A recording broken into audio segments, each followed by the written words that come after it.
This holiday season, transform your fresh cranberries into my creamy cranberry jalapeno dip. Thanks for tuning in to The French Kiss Cook. Start by placing your cranberries in a medium saucepan, and then we'll use the zest and the juice of the orange, so we'll start by zesting it,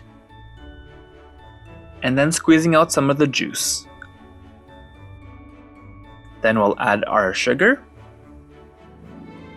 and some cinnamon. A little bit of freshly cracked pepper, and then we'll place it on low-medium heat. We'll just let it simmer, and while it's cooking, we'll make our cream cheese filling.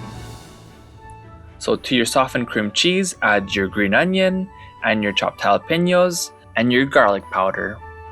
A little bit of freshly cracked pepper, and then stir everything together until nice and smooth. Once ready, transfer it to a shallow bowl or a serving platter and smooth it out. Once your cranberry mixture is nice and thick, you can place it right on top of the cream cheese mixture. Garnish and serve with your favorite crackers. Thanks for watching. Click on the icon to subscribe to our channel and on the video for more recipes.